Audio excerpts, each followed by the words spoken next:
están separados de los riñones por su propia cápsula, ¿no? La fascia ventrosa. Están divididos en dos partes bien definidas, corteza y médula, las cuales tienen origen embriológico muy diferente.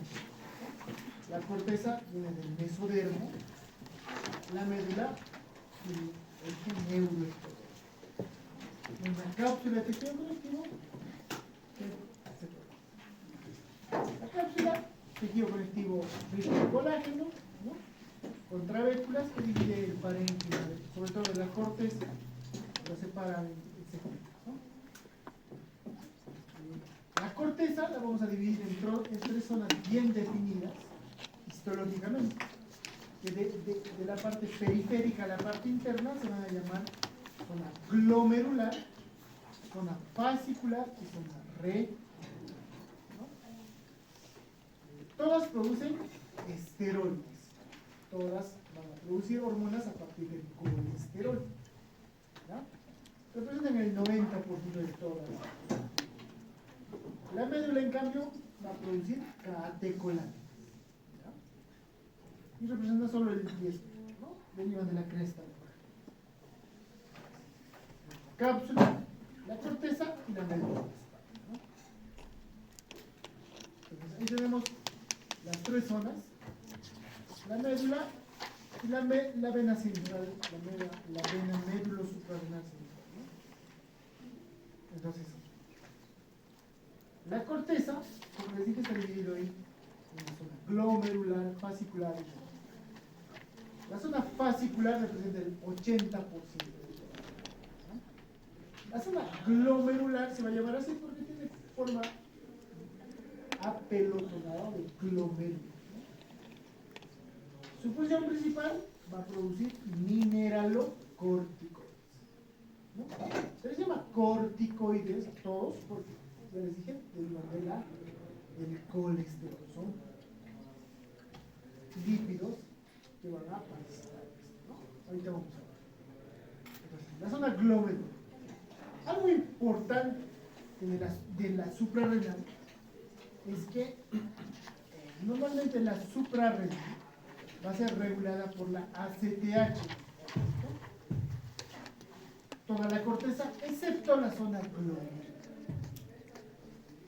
¿Quién está viendo? Pueden retirarla. Entonces, toda la corteza suele estar regulada por la ACTH, excepto la zona glomerular. La zona glomerular va a estar regulada intrínsecamente por el sistema renina-angiotensina-aldosterona, ¿no? No sé si en fisio han hecho el sistema renina-angiotensina-aldosterona. El sistema renina-angiotensina-aldosterona es el sistema que regula la presión arterial.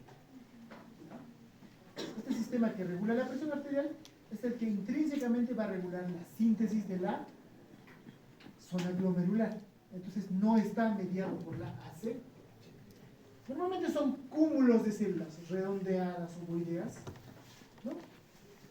Con núcleos esferoideos hipercónicos. Va a tener aquí una enzima, la aldosterona sintetasa, se llama, que es una enzima exclusiva de esta especie, que evita que sintetice otro tipo de hormonas. Solo sintetiza aldosterona.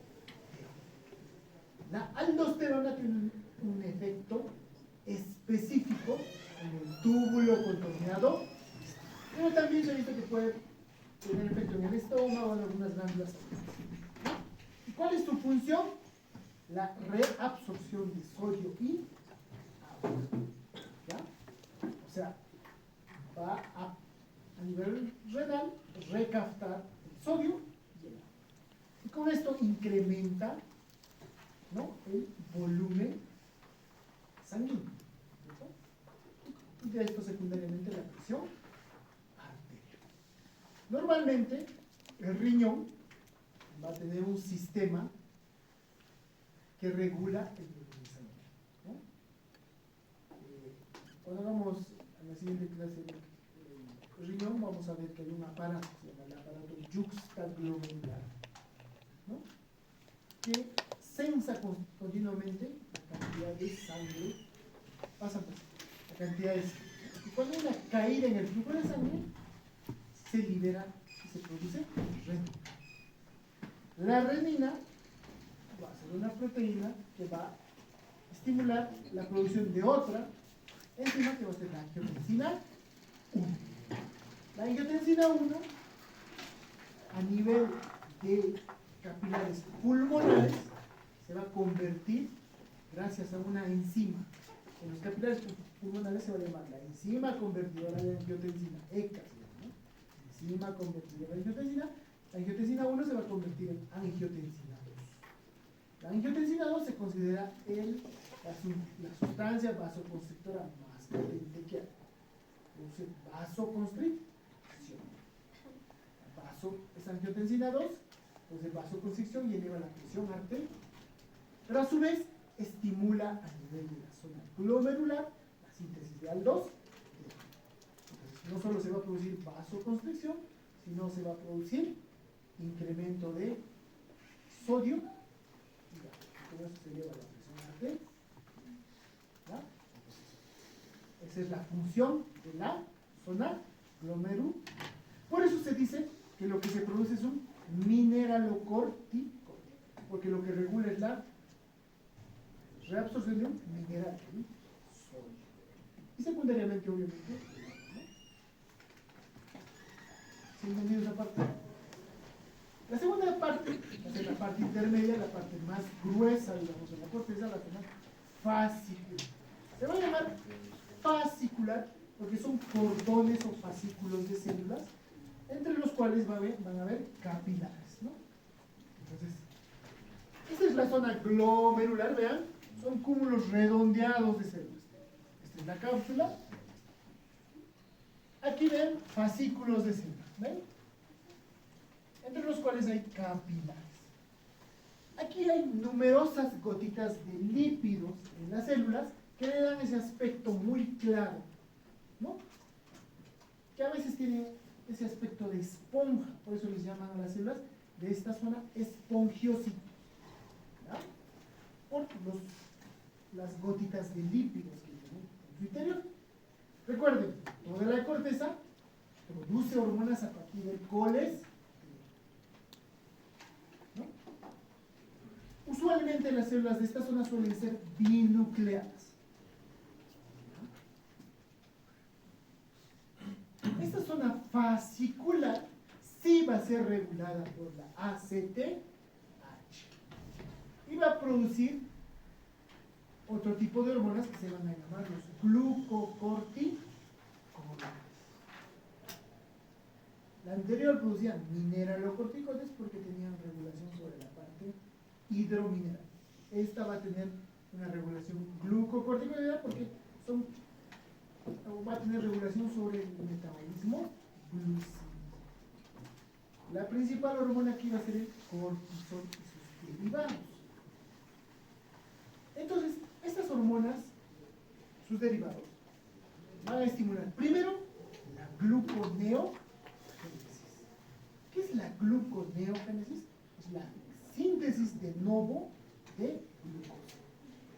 La glucosa se puede sintetizar a partir de lípidos o ácidos. Esto lo han hecho, o lo están haciendo ahorita en bioquímica, ¿cierto? Saben que hay metabolismos anaerobios, ¿cierto? ¿Cierto? A partir de la se puede producir glucosa. Entonces, la gluconeogénesis se produce a partir de esta hormona va a producir la glucosa. Va a estimular la degradación de lípidos, va a favorecer la polimerización y almacenamiento de la glucosa en forma de glucógeno en el hígado, ¿no? Va a favorecer la oxidación de los ácidos grasos del tejido adiposo y va a favorecer el catabolismo, pero también va a favorecer o a estimular la degradación de destrucción de los linfocitos. se considera que los corticoides, en este caso los glucocorticoides, son inmunosupresores. También van a inhibir la utilización de agua. Su efecto final es el almacenamiento de la glucosa, tener más glucosa. Inhibe, si bien es cierto, favorecen la síntesis de glucosa de nuevo, el almacenamiento de glucosa en el hígado, inhiben su uso a nivel periférico, sobre todo a nivel muscular, ¿no? ¿Por qué? Porque favorecen su almacenamiento. También inhiben la síntesis de proteínas por los fibroblastos. Por lo tanto, inhiben la cicatrización. Recuerden, los fibroblastos participan mucho en la formación de cicatrices. Por lo tanto, después inhiben la cicatrización. También inhiben las respuestas inmunes e inflamatorias, sobre todo porque inhiben la mitosis de los linfoblastos, que son los antecesores de los linfocitos. Pues no solo impiden que se reproduzcan los linfocitos, sino también los destruyen. ¿Ya? Esa es la función de los glucocorticoides. Los glucocorticoides básicamente preparan, junto con con las hormonas de la médula suprarrenal, que son las catecolaminas, preparan a nuestro organismo para la huida.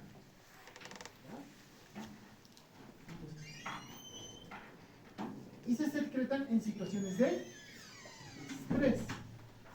¿No? Estrés, no me refiero solo al estrés psíquico, sino al estrés físico, ¿no?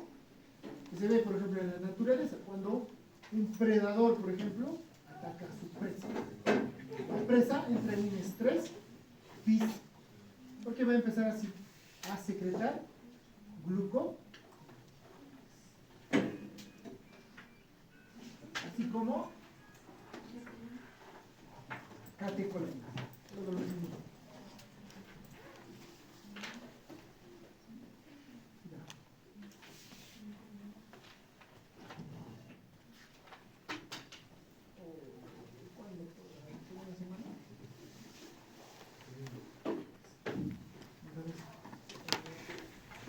Por eso los corticoides son una terapia antiinflamatoria, ¿no? Se han sintetizado de forma sintética, se usan como antiinflamatorios, y también se usan como inmunosupresores, ¿no?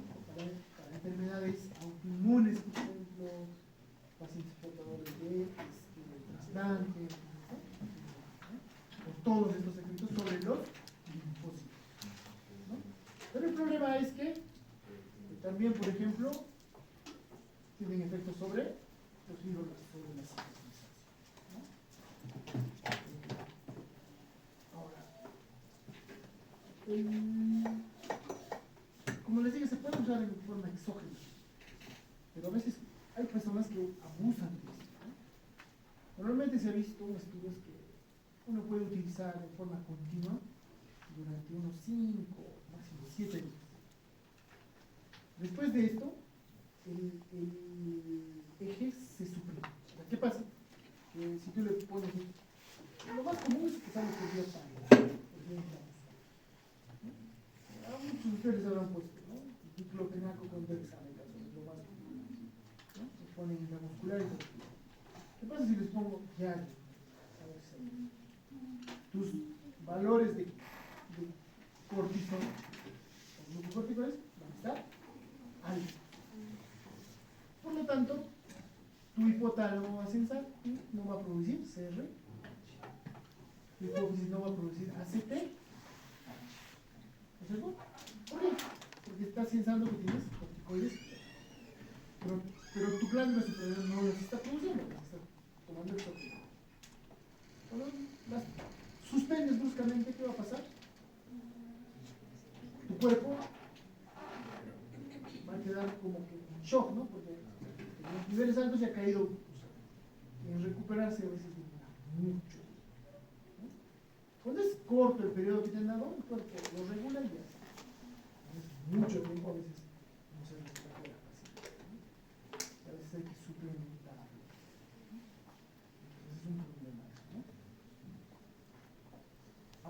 problema de esta hormona es que, si se dan cuenta, como no permite el uso de la glucosa, va a elevar los niveles de glucosa. Estos medicamentos no deben usarse en la red.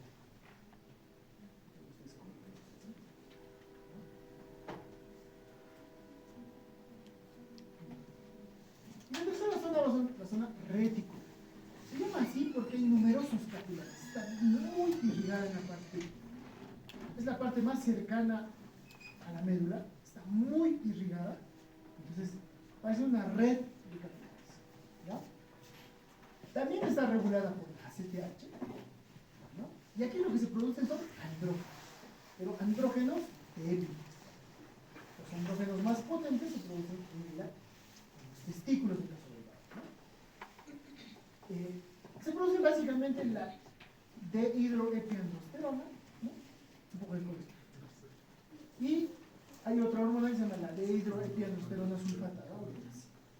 En el varón no tiene tanta importancia, porque producimos testosterona, es una hormona importantísima. Pero en la mujer sí. ¿Por qué? Porque la mujer no produce directamente testosterona. Entonces, en la mujer es muy importante, sobre todo en el desarrollo de caracteres sexuales secundarios. Por ejemplo, los pelos axilares, los pelos genitales. ¿No? Y en general, en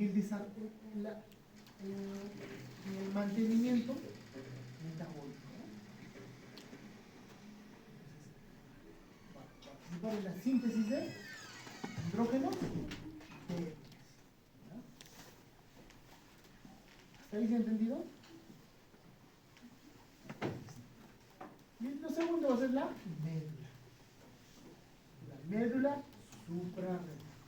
La médula suprarrenal es la parte central de la glándula suprarrenal. Va a ser vasos sanguíneos y grupos celulares. Aquí lo que se produce básicamente son catecolaminas, la adrenalina y la noradrenalina. Aquí va a haber dos tipos de células. ¿Ya? Las células que producen la adrenalina y la noradrenalina se llaman las células cromafines y las células ganglionares sinaptóticas. ¿Ya? Las células cromafines y las células ganglionares. Las células cromafines son neuronas modificadas, no tienen axones. Se consideran células postganglionares, la última neurona de la cadena, pero sin axones. Son normalmente estimuladas por neuronas simpáticas para que liberen su contenido, mediados por este tipo. Se les llama cromafines porque se tienen por cromo. ¿Ya? Las células ganglionares son neuronas que modulan la función de este, la liberación de este. E inervan también vasos sanguíneos. Las células cromafines van a tener vesículas de secreción. Vesículas que contienen adrenalina y noradrenalina.